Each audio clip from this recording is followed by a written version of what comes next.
Hello everybody, welcome to Monday. What time have we got? Oh, 2 minutes past midday. Okay, so welcome. I'll just see, looks like it's all working. Brilliant. Okay, I'll get started because I'm conscious it's Monday and I'm sure you've got plenty to do, but thanks for coming along. I'm Carl Thomas. I'm the owner and founder of Beyond the Lens Academy and also a dog photographer, professional dog photographer, which is Carl Thomas Photography. You can probably just see it on my shirt there, which is a dog photography business. This is being streamed to that page as well. Yeah, so welcome. So a little bit about me. I set that business up 5 years ago, actually 5.5 years ago. Actually, to be honest, a bit of a hobby at the time. Thought, let's just see if people are interested in my work. And the rest is history, as they say, because there's 25,000 people following me on Facebook now. And it's a very, very fast growing, thriving business with lots of very happy customers, which is great. And through that 5.5 years so far, and ongoing as well, I went on lots of resources to learn more about photography, whether it's webinars, YouTube, Facebook groups, workshops, all that kind of stuff. And so, and pretty much all of it was good. Some of it was a bit sporadic in terms of not overly accurate, and some of it was actually a bit rubbish. But you know, that's kind of the nature of work, the industry we're in, I suppose. And so it led me to set up the Academy. And so what's the Academy about? And why did I set it up? The reason was my journey, I suppose, in the sense that, you know, as a professional photographer for, you know, not just the last 5 years. I mean, I've had cameras for, like 30 years probably. I know I don't look that old, but there you go. And so I wanted to have a place for members where there is support in terms of learning and feedback and resources for every level of photography. Whether you've just got your first camera, maybe it might even be a smartphone, or a fairly basic camera, point and shoot camera, basic DSLR, mirrorless camera, whatever it is, or you're just about to get one. Obviously, Christmas is coming, so you might be on your list. Right the way through to amateurs, who it's a very wide gamut that is in terms of types of photographer, as well as aspiring pros and people who are already a professional business, who are maybe looking to change direction, looking to get more from their business, looking to really sort of stand out in the rest of this year and 2021, so to speak. And so that was the idea behind the Academy. And so let me just touch on a few of the things that are in the Academy. Or that are part of it. So one of the things I always say this, direct message facility. Now, there are tons and tons of, especially in recent sort of 6-8 months, online training things for all sorts of categories, not just photography, everything out there. But a lot of it is pre-recorded, and you buy it, you watch 10 videos, and you can watch them over again, and that's that. And we do have recorded content, obviously, and I'll come on to that, amongst a ton of other resources. But it's real, it's live, it's active. Have a look at some of the reviews, see what people are saying on the Facebook page about the Academy, which is the the Beyond the Lens Academy Facebook page. Being able to have a conversation with me via email, via direct message, or one-to-one is really important. So that's one of the things that stands out. We have a very, very active private Facebook group that's growing rapidly, as you can imagine. And that's a brilliant resource, that is. And that's all part of the Academy. People who join the Academy get access to that. And also people who've done any of my face-to-face workshops. We've got some coming up in the new year. So we've got 2 weeks up in the Cairngorms. So we've got a couple of weeks in Isla. So anybody that's booked on those who aren't necessarily members of the Academy also get access to the private Facebook group, which is good. Now, I touched about online learning modules, and I always say this, but I always smile about these. So an online training support platform for photographers, guess what? It's got online learning modules in it. However, there's a slight difference. Well, I say slight, I think it's a big difference. These are, so if you logged on now as a member at whatever level, you'd go into your library, and there is a whole heap of content in there that's relevant to you based on your level, as well as a thing called the Hub, which is another aspect of the Academy, which has got stuff for everybody. And we are adding webinars every week. I mean, last week I think I did about 5 on different subjects at different levels. But I record them live, a bit like we are doing now. So imagine this is a webinar on, I don't know, getting sharper action shots. Then I'll be talking about all the tips and techniques, the settings, the kind of cameras, the kind of lenses, all that kind of stuff. But I do it live with members who can come along, and they're all scheduled, and it's recorded. So the interaction that happens, and by the way, anybody on this in the comments, if you want to ask any questions, please do. It's a big part of why I do these. Anything you want to know about the Academy or photography or tips or questions, please pop it in the comments. But so people do that when we're recording them, and that makes the webinar a little bit more interesting, I think, a bit more organic. And once, obviously, that's recorded, that then becomes part of the Academy's library of content, depending on what level it's at. But with it, where it's posted, you can continue to comment. And I get regular comments on there about the video. Somebody will watch it and go, "Oh, Carl, I want to ask this question." So important, not your normal e-learning module. We've got a mobile app. what can I say? Everybody has to have those these days, and we've got one. I touched on the webinars. We do those every week. As I say, some of them are for everybody in terms of the different levels they're at. Some of them are aimed at pros. So, I've got one this week, for example, for our pros, stroke aspiring pros, and that group of people who are thinking about setting up a business, got a business that's just part-time, or thinking about it, all pros that are doing it.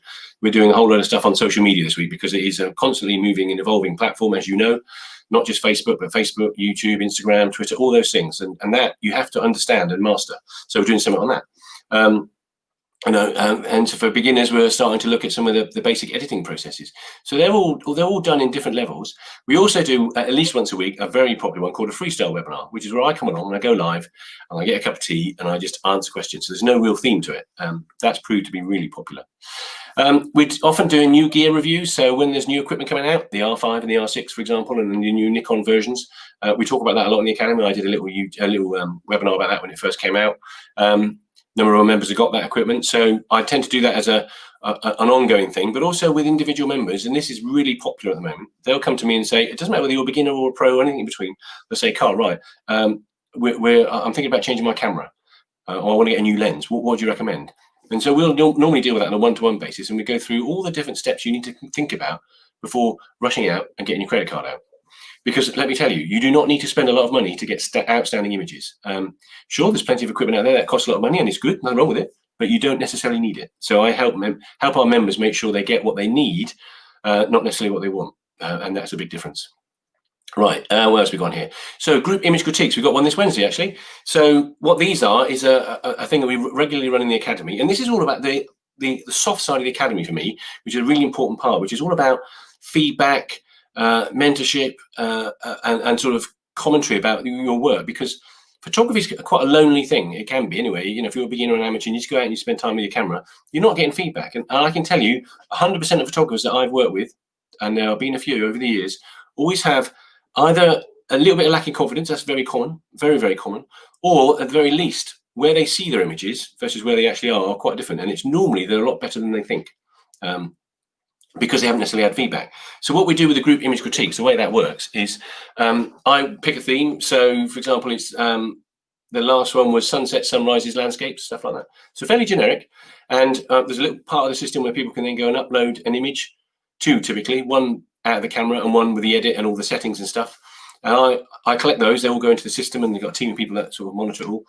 And then when we're going live, so we're doing one on Wednesday evening this week for our members, I will put all those images into a presentation and go live, and I'll go through each one and giving what I call critical analysis, critical feedback, not just that's a nice image, that's really good, or I love that, which is important, but just what it is. And if I really like an image, it's what is it about that image that's really good? Is it the composition? Is it the settings? Is it the exposure? Is it the white balance? Is it the color balance? What is it? And helping people understand when you want to improve your photography, and it doesn't matter whatever level you're at, the more you can understand. When you like an image, you see an image, or a client sees an image, or a friend sees an image, and they really like it, understanding what it is about that image that creates that. And sometimes it's very subtle things. So that's important. We do this on a one-to-one basis as well with some of our members. So if you join as an amateur or a pro aspiring pro, there are one-to-ones. And at the pro aspiring pro level, they're unlimited, which is ridiculous value for money. And people use that a lot. Notwithstanding that, whatever level you join the Academy at, there's an introduction one-to-one. So I go live with each individual member on a one-to-one basis when they join the Academy. Spend an hour just having an e-meet, talking about the Academy, understanding how you navigate through it, why they join. There's an online form that the new members fill out, which is all about it's kind of like a profile, really, all about their camera equipment they've got, their photographic journey, where they want to go, what's holding them back. And the reason I do that is I think it's important. It's a very personal membership, this. So I work with everybody on an individual basis and on a group basis, but understanding why people join the Academy is important, because what I don't want the Academy to be, and it isn't, is somewhere you log on as a beginner and it's got a series of videos that you watch in a standard order. And there has to be an element to that.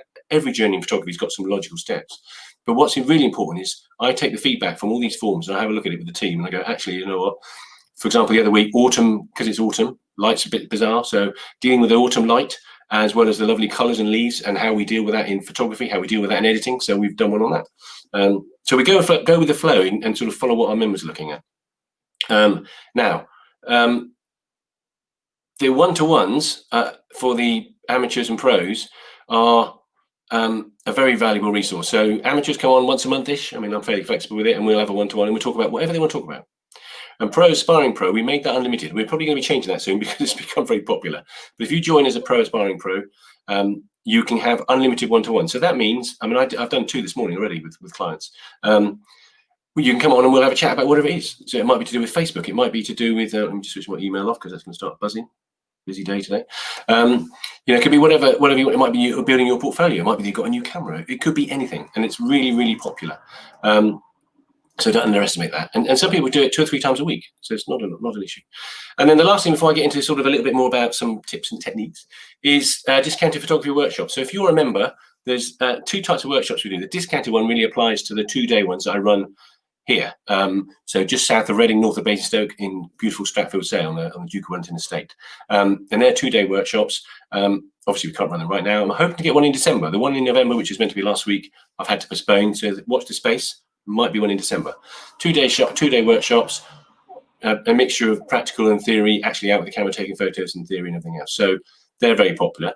And then the other kind of works that we do, which are really popular at the moment, are sort of more like they're wildlife and landscape photography workshops for beginners while they're up to pro. So you don't have to be a specific level to come on these. So we've got Isla in the Inner Hebrides next year in June. If you look at the website, let me put the website in the comments. I know it's probably on the Facebook page somewhere, but let me just do it here so you can find it. So it's www.beyondthelensacademy, lensacademy.com, not .co.uk, Beyond the Lens. Always make sure I get this right. Lens. Right. Yeah. So if you go to the website, all the information is on there. The first week sold out, and the second week's only got a few places left in it, and it is just. I mean, you see it on the website. It's beautiful. The Inner Hebrides is a stunning place, and we'll spend time doing wildlife photography, landscape photography. We also spend time doing individual one-to-ones, discussions of an evening, and actual workshops about specific things. So they're brilliant. We're doing the same in Scotland in January, last week of January, first week of February. The first week of February sold out. We were very fortunate because it's Burns time at that time of year up there to get another week, which is filling up. I've taken 2 bookings this morning on that, so that is getting full. So if you're interested in that one, that one has the option of either the week or 2 separate 3-day sessions. So that's certainly worth looking at. So those are the kind of workshops that we do. Right, let me just get rid of that, and I will talk a little bit more about the kind of stuff we do in the academy, really. So if you've got any questions, pop them in the comments. I'll tell you a little bit more in a minute about how you join the academy, because you can't at the moment, because we're what's called, in fact, I'll tell you now, we're what's called a closed membership. And what that means is you can only join a few times a year. The reason we do that is, as you'll see, if you look at the reviews, people love the academy. It's very hands-on, very supportive. I'm there to help everybody, whatever level you join at, and that takes time and resource. And I insist that our time and resource is focused on our members, not external marketing. Now, of course, we're a business, so we have to do some external marketing, hence these Facebook Lives and various other things that we're doing. So we're opening the doors on midnight Thursday, so Friday, 12 or 1 a.m. for 3 days until Sunday. And that's the point when you go on the website at the moment, you click on any of the membership pages, it tells you all the information, but you can't actually subscribe, which is an annual or monthly membership with no tie-in and no restrictions. So that's the reason we do it, and that's when you can join. So that's just important to think about. So let's just imagine you're joining as a where should we start? Let's say you join as a beginner. What kind of things do we do for beginners in the academy? What sort of things are people asking me? And I would say that one of the most popular things that people ask me in the academy is, let me find my picture. Here it is. Getting off the auto setting. It is such a common question. And it's not just that. I mean, some beginners are slightly more than just beginners, so they're more into settings and they've got off that. But getting off the auto setting is a fundamental thing in photography. So we will spend time, let me find my picture, working on the fundamental basic thing in photography, and this applies to everybody, the exposure triangle. So, understanding aperture, shutter speed, and ISO, and its relationship between noise, depth of field, and motion blur. And all of those things are important, because the minute you decide you want to come off auto, that green button that's on your camera, wherever it is, imagine, I can't fly, but imagine you're a pilot and you're on autopilot, same thing. So you're all sitting there and this plane's going off to wherever it's going, and it's on autopilot. That's great, isn't it? Easy. soon as you press autopilot off, as in come off the green button, you've got to start thinking about lots of controls. And so in photography, the shutter speed, go back to this one, the shutter speed, the aperture, and the ISO are things that you have to make decisions about.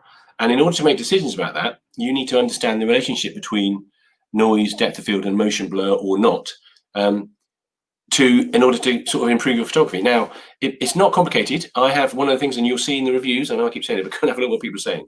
It's really humbling. But one of the things I'm a real fan of is simplifying photography.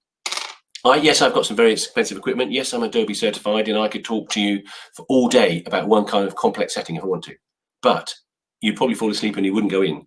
I like to keep things very simple and very straightforward and demystify things. So I've got a style that helps people at whatever level get to grips with the aspects of photography that are important to them. And as soon as you get off auto, if you're a beginner or even an amateur sometimes, the amount of photography available to you in terms of styles and compositions and all those sort of things are significant, and you will really start to fall in love with your camera, much more so than on auto. Trust me. So that's one of the big things that we do for beginners. So let's check the comments. We're all a little bit shy today. It's probably because it's Monday, but please ask any questions. Doesn't matter what it's about. It's about the academy. It's about what camera you've got, what lens do you think is a good idea, anything like that. Just ask me. So let's imagine. So say you join as an amateur. Oh, and one thing actually, I know I jumped a bit here. That people sometimes say to me is, "What if I join as a beginner? Because I think I might be an amateur, but I'm not sure." It's like join as a beginner, and then if you want to, you can upgrade. And it's the same with amateur. You can upgrade to pro. And there have been a number of people in the recent weeks who have been members for a little while who've joined, as amateurs or beginners, and have moved up to the pro aspiring pro. For one of two reasons. They suddenly decided or thought, given all the world, the way things are at the moment, actually making a living from photography is probably not as far out of reach as perhaps you may think. So we have a number of people who've joined the academy, who've gone up to that level, or joined the academy because they want to set up a business, who've set up businesses and in the last 3 or 4 months have gone live and are getting orders coming in and making a living, which is wonderful. But there's also quite a few people who've upgraded to that because of the unlimited one-to-ones. So that means you can come on and have a chat with me on a one-to-one basis as often as you like. So that's worth considering. Now, amateurs, one of the most popular things, wildlife photography. I mean, it's not the only thing, but it's certainly very popular. And same with beginners, actually, and even pros. So, one of the things that we do in the academy a lot is, well, obviously we have the workshops, which are very specifically to do wildlife and landscapes and creative photography, is, what kind of settings would I need to get a shot like this? Apart from the obvious fact from the point of view of fieldcraft, which we talk about in some detail. And on the workshops I run with Alan Ward, Alan's an expert when it comes to fieldcraft. Understanding how to get to the place where you can see these animals is a very important part. But then when you get there and you get these birds flying at you, you need to know what settings. So in this case, a couple of thousandths of a second shutter speed. I had a very shallow aperture, 2.8, and I used single point focus. Now, obviously, at the moment, these new mirrorless cameras are offering quite staggering tracking performance. But notwithstanding that, I use a Canon 1DX Mark II, which is one of Canon's pro cameras. I like to use single point because I focused on the bird's head. If I hadn't done, it might have picked the wing nearest, the wing furthest, or maybe even some of the yellowy heather in the background, and I wouldn't have had a sharp shot. Also, understanding panning is an important point because it means that in average light, as you can see in this image, the light wasn't fantastic.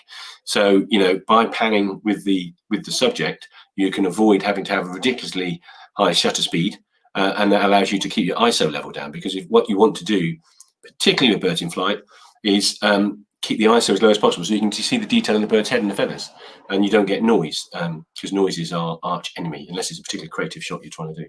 So stuff like that. And then the other thing that is quite common is landscape, so the other side of the fence, if you like. So this is a landscape shot that I often use. I took this one in Isla, where we're going next year in June. Plug. If you want to come along, you get to see things like this. It's beautiful.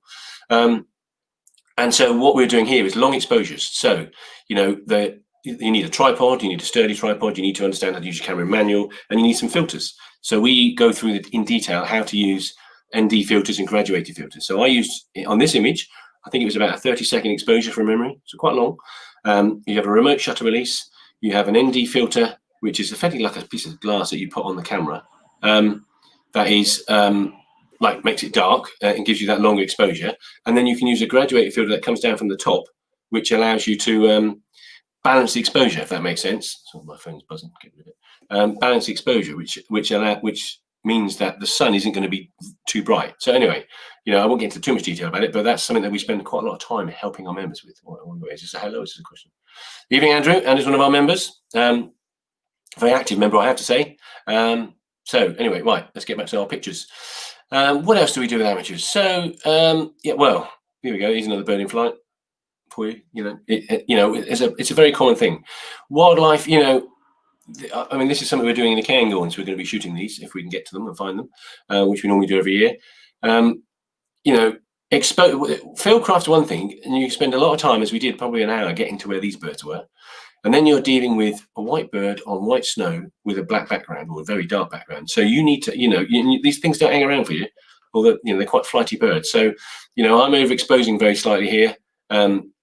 Well, kind of a combination of both. Underexpose a little bit so I get a bit of detail in the fur, so it's not overly blown out, and then overexpose a bit as well. So one of the things that I will do in photography, for all of photography, whether it's dogs or wildlife, is if given the subject opportunity, I will typically overexpose a little bit if I can. And it's called ETTR in the wildlife world. It's quite a popular sort of description. All it means is exposed to the right, and they call it exposed to the right because the needle moves to the right when you overexpose a bit. And when you overexpose a bit, what you're going to get, let me just show you another image, if I can find it, is this. We've all done it. I'm sure we've all seen especially at the moment, kites, very popular. They're all over the place. And they're magnificent birds, buzzards, and very, very similar kind of bird. And you can get quite close to them, but you'll often end up with that shot where it's just a blob. And so it's a real difficult balancing act to get the exposure right. So in a scenario like that image, I would have overexposed. Yes, of course, the background when it comes out of camera is going to be slightly bright, but I can deal with that in post-processing. But it means I've got as much detail as possible in the feathers. And of course, you can, if you shoot it in the middle, not overexposing, it's going to be a black blob, and you can increase the exposure slightly and shadows in Lightroom. But what I can tell you, noise is one of the things we all want to avoid. And noise, it gets added, obviously when you take the image, if you've got it, but if you're increasing the shadows and increasing exposure, that will add noise. Whereas if you're decreasing it or undoing the slider or turning it to the left, that doesn't add noise. So that's, a really, really important thing to consider. Right, what else? Let's see if any questions. So quite a lot today, but then it is Monday, I suppose, but that's absolutely fine. Right. So for sort of pro aspiring pros or people at that level, so if it's not just the fact they want to come and have one-to-ones with me, one of the most popular things that we are doing at the moment with our pros, apart from helping them set up a business, all the various steps. And one of the things I will tell you, and our members will tell you if you look at the reviews, is I don't keep secrets. Everything I've done in my business, have a look at my page, 25,000 followers or whatever it is. Well, it's more than that actually with Instagram. It's probably nearly 30,000. Lots of very happy clients that spend a lot of money on beautiful treasured images. So it's a real win-win. But that's taken a lot of work, and I share everything in the academy about how I've done that. And that can apply just because I do dog photography. The principles of business in photography apply whatever genre you're in. So whether you're into street photography, landscape photography, portraits, headshots, children, whatever it might be, that's all very, very manageable. And so we deal with that in the academy in some detail. It's really quite important. So this is popular at the moment. How do I deal with social media? What is it about a boosted post versus a Facebook ad? Where are the similarities? How do I manipulate that? How do I make the most of that to get my business out there and shown? And that's really important. And then when you're starting to get that right, how do I manage leads? Where do I get them from? How do I get my prospects, and how do I engage with them? And how do I convert customers? How do I make sure my clients see what my work is all about? And those that are interested engage with me, and those that engage with me turn into customers, and those that turn into customers turn into very happy customers with a great product and a great service. And that's quite a process. But let me tell you, I have people in the academy who've joined with no Facebook page, no website, and they've got a Facebook page now and a website, and they've had bookings, and they're getting income coming in and making a living from. Let's face it, there are. I personally don't think it gets much better than making a living from photography. It's a wonderful thing to be doing. So that there are a couple of things that we often do. Let me just check the comments. How are we doing for time? 26 minutes. Good. So what else? Let me just talk to you a little bit about. Here's a shot I'll share with you. Now, people often ask me about this one. I'll slurp on my tea. It's a very popular image. I took it several years ago. It's a dog called Gusto, and a client was very happy with it for obvious reasons. Now, people often say to me, "Oh, we love that image, Kai. It's really, really popular." So when I've run face-to-face workshops and I share that image, some people will say, I understand it. They go, "Yeah, but I'd love to be able to take an image like that, Carl, but I don't have your camera, and I don't have your lens." And I get why you might think that. So let me explain to you a couple of things. My camera, and I'll tell you about my camera and lens on the basis that if I was trying to sell it to you, say. So I have a Canon 1DX Mark II. There's a Mark III out now, but it's Canon's top pro camera. And it costs a lot of money, thousands, £5,000 odd, I think it was. But it's got a magnesium alloy body. It's weatherproofed. It's got a very, very fast shutter. I can run at 14 frames a second. Its AF system is stonkingly fast. The processors in it, as in the memory chips in it, are incredibly fast. The lens I've got is a 70-200 Canon 2.8L Mark III, another couple of grand lens, and the optics in that are astoundingly quick. The motors are really quiet, and everything is really fast, and it's snappy focus. Brilliant. So based on that, if you go and read reviews and you look on the Canon website and you read all those things, you think, yeah, that's why I need that sort of camera to take this. But I can tell you, and this is the good bit, and this is what I love about the Academy, is you could take that photo with, I don't know, let's just think, in Canon world, a 1300D, an entry-level camera, 400 or 500 quid, maybe a bit less, or a Nikon 3200, I think that's quite an old crop sensor camera, a basic camera, 100, 200 quid camera, you could take an image like that. And let me tell you why. And you don't need all those features I've just talked about. Because I use a technique in here called pre-focus. So I'm focusing, as you look at this image, on the heather, and keeping the focus there, and it's called pre-focus. So I use a thing called back button, but you don't have to use that. Just put your focus point on this heather. And what's going to happen then is, if you imagine that's the heather there, you focused on it, and that's all you got to do. And when dog or whatever it comes along, and all you have to do is take the photo at the right time. Your lens is not tracking. You don't have to take 14 frames a second. One picture is probably good enough, but you just take the picture, and whatever is where this plane of focus is, the heather, because it's vertical, perpendicular vertical, whatever's there when you take that photo will be sharp. So you'll have lots of sharp images of the heather. And if you look at the image, now in this image here, he was perfect. So he got his nose and his eyes and his ears sharp. The next image, I had his sort of head. The next image had his tail. And the image before that, he was slightly out of focus. And it's a technique that I share with everybody in the Academy, and I'm quite obsessive about it because it allows people to get those really standout action shots. And that's a dog. That's what I do for a living. Same applies to people. Same applies to motorsport.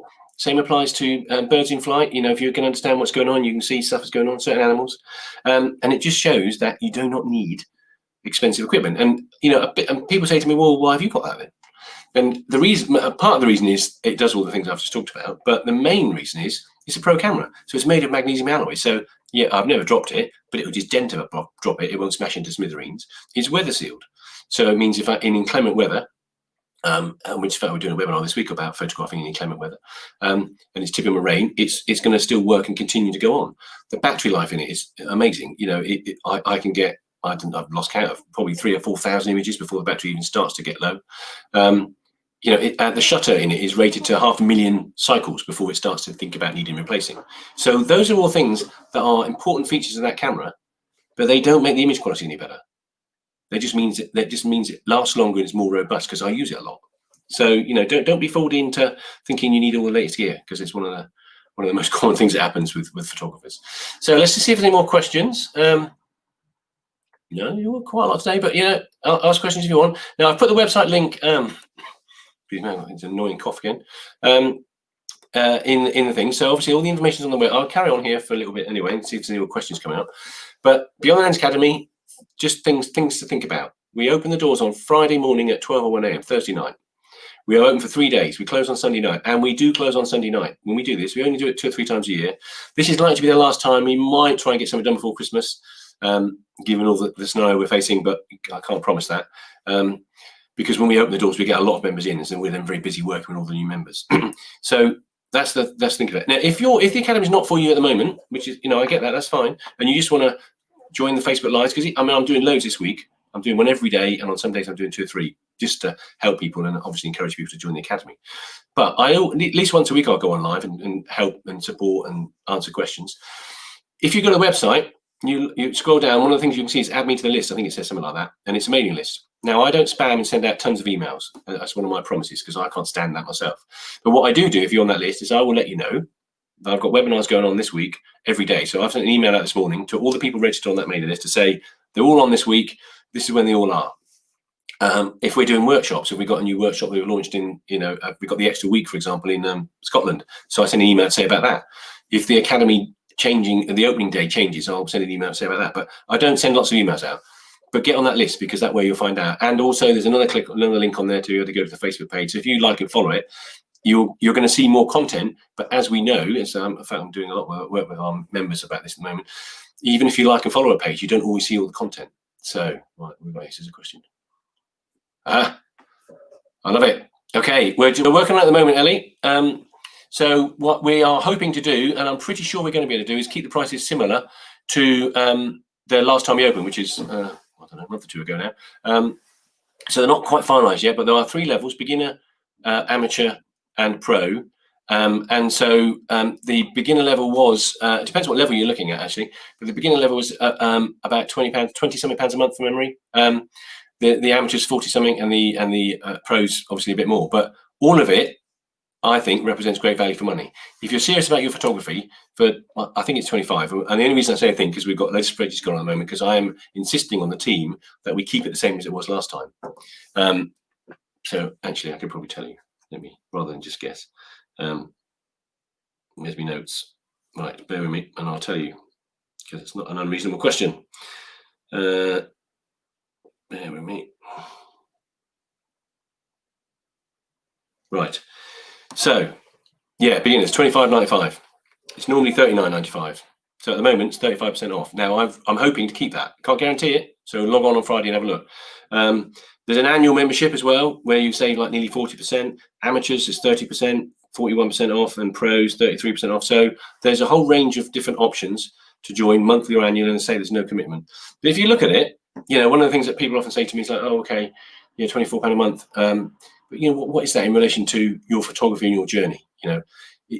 If you think about it in the context of, I know we can't go to a bar at the moment and having a few pints or a glass of wine or whatever, but in the scheme of it, and the kind of stuff you spend on equipment, I think it's really good value for money. And the pro aspiring pro, it's not thousands of pounds. It really should be, but the unlimited access, is 75 quid a month.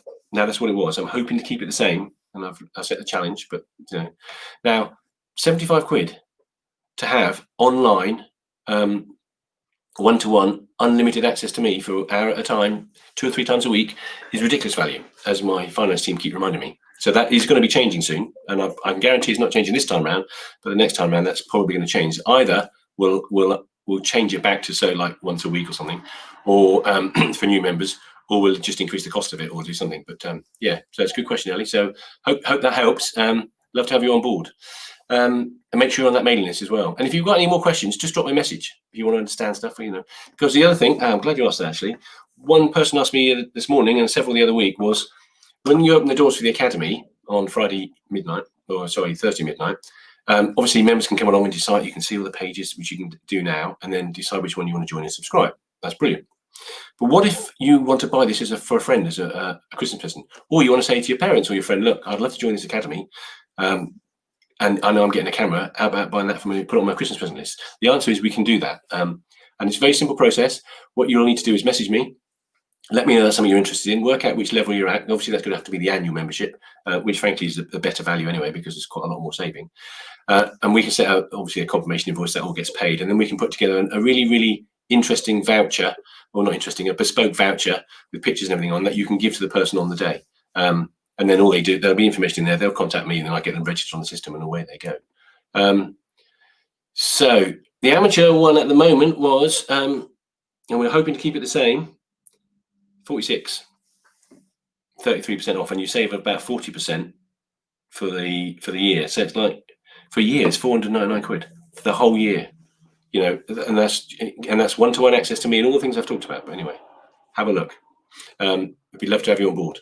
So let's see, got any more questions? It doesn't look like it. So what else? Let me just check my list, make sure I've covered everything. So I've told you when it's going to open, and we do close.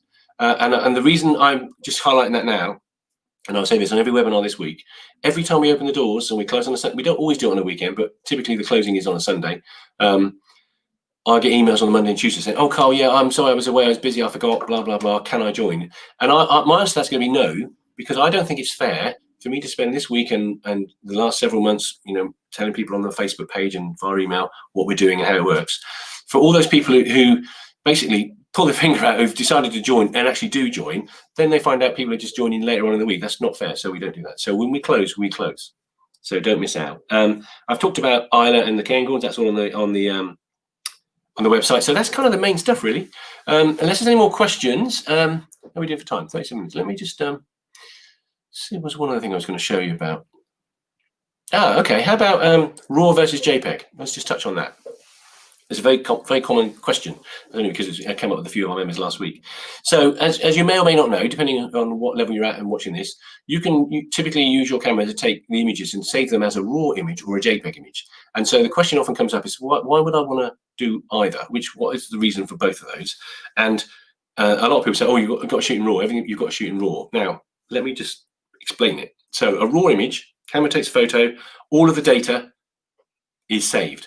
The settings you've got on your camera for picture style and all those sort of things don't affect a RAW image. It basically captures all the data as it sees.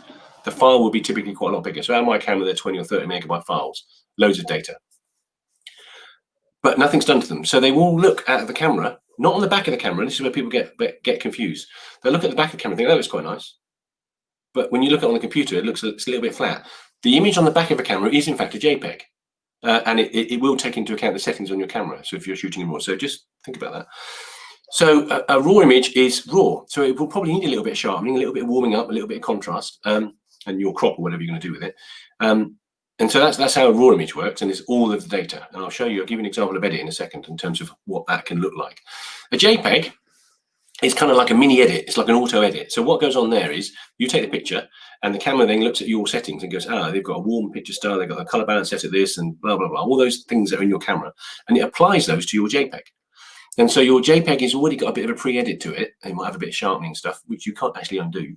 And so that's okay. So a JPEG image out of the camera can quite often look a little bit better than a RAW image. And if you're shooting and you just stick it on Facebook and it's just your mates or whatever, there's nothing wrong with that. And there's no right or wrong answer to this. JPEG is fine, RAW is fine. But I'm just going to explaining the differences here. Now, where the rub comes in, though, is because people then say, well, if a JPEG is kind of looks slightly bit better, why wouldn't I do that? And the reason is, I don't have a memory card on my desk now. Well, this isn't the reason, but memory cards that you put in your camera now, they used to be very expensive. They're not anymore. They're not cheap, but they have come down massively in price. So like my cards, full frame camera, I use 32 gigabyte Pro cards and I get 1,000 images on there. If I shot in JPEG, I'd probably get 5,000 on there.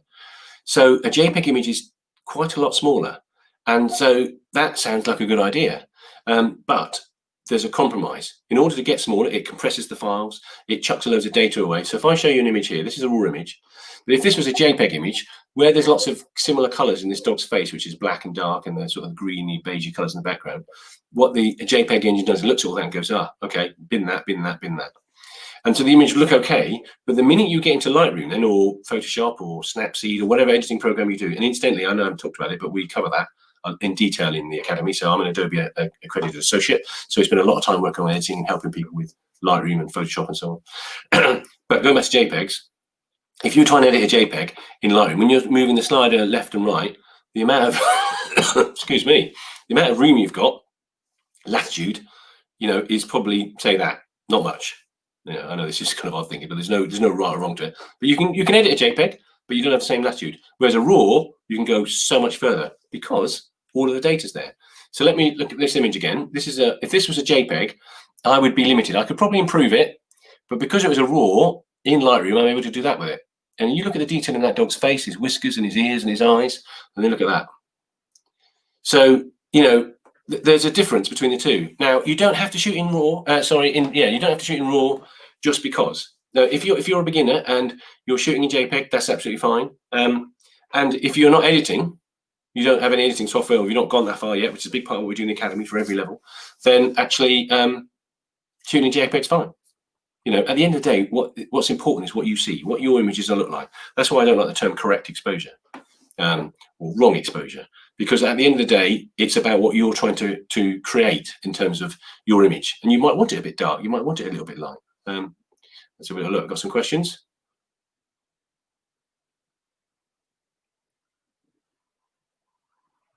So a little look. Okay, yeah, brilliant. Okay, brilliant. That'll be let me know. we've got a few people in the academy who are wedding photographers who have changed direction from wedding photography. So it's an interesting area, very competitive. And here we go, Ellie. This is one of the biggest questions I get asked in the academy, and there is a whole raft of help and support that I give people on a mentoring basis to help them with this, because it is a complicated area. One of the most popular things that people do when they're setting up a photography business, doesn't matter whether it's dogs or whatever it is the first thing you're going to do is you're going to ask your local network, your friends, your mates, your mums and dads. Now, for example, I charge £149 for the photo session. That doesn't include any images or anything like that, but it does include all my time, all the editing, a professional gallery with outstanding images, and obviously the photo session and everything else. So it's, I think, good value for money. But you speak to some people, friends and family, when I first set the business up, they were like, "Oh no, nobody's going to pay that." And it is a real perception thing. So we work with all of our members, and I can guarantee that pretty much all of the members who've got businesses are now charging significantly more than they were and getting more bookings than they were, because there is a correlation. There isn't the correlation you might think. We said, well, if I charge £50 a photo session, I'm going to get so many bookings, but if I charge 100, I'll get less. Actually, sometimes it's the opposite. So it's a really big part of what we do, and it's a really good question. I'm glad you asked it. Put it back up again. So it's a really interesting area, and it's all about valuing your work and understanding the value of what you do, because people need to understand it's not just turning up with a camera. For example, my camera's £5,500, the lens is £2,000, the editing software is 20, 30 quid a month, and 30 years of experience, and that's what people are paying for. And so we help people with that in the academy. So 43 minutes. My rule in my head is I like trying to keep these to half an hour. But anyway, so look, I don't think there's any more questions. But if you're thinking about joining the academy, get yourself on that mailing list. If you're not, if you're thinking about it, you're not sure. But if you're up for it, then just mark the date in your diary. Thursday night at 12 or 1 a.m. And frankly, I'll probably do it slightly before that because I'll be sat here working away. But certainly midnight on Thursday, it will be live. So the Facebook page, the website looks exactly the same as it does now. www.Beyond Lens Academy, and when it says take me to the membership page, that's all there, and it shows you everything that's on there, except when you click on it, it says opening on Thursday. On Thursday at midnight, you'll then be able to see the bit with the pricing on it, and which I sort of alluded to earlier on, and you'll be able to join on a monthly or annual basis at each of the levels. So I hope that's been helpful. Happy Monday for everybody. As I say, I'm doing these all week. So if you're on the Beyond the Lens Academy Facebook page, you will see, I think there's one every day at midday. There's a couple on, I think, Wednesday, and on Friday, on Thursday, there's 3. They're all at different times. So if you scan down the Facebook page, you'll be able to see where they all are. So, come along, ask questions, and there's no obligation to join the academy. Obviously, the whole reason for me doing this is partly to help people understand what the academy is about, because I get loads of emails and questions about it, but really mainly to help people, answer some of these questions. You come along and you've got some questions, so if you've been here today and you think of some questions you might want to come along again, ask questions, all free. So thanks very much for your time. I hope that's been useful. I will sign off and leave you in peace. I'll hopefully see you on some more of the webinars later on this week. And if not, hopefully see you inside the academy, which would be wonderful news. So let me just go and find my little outro video. So anyway, thanks for your time. See you later. Bye.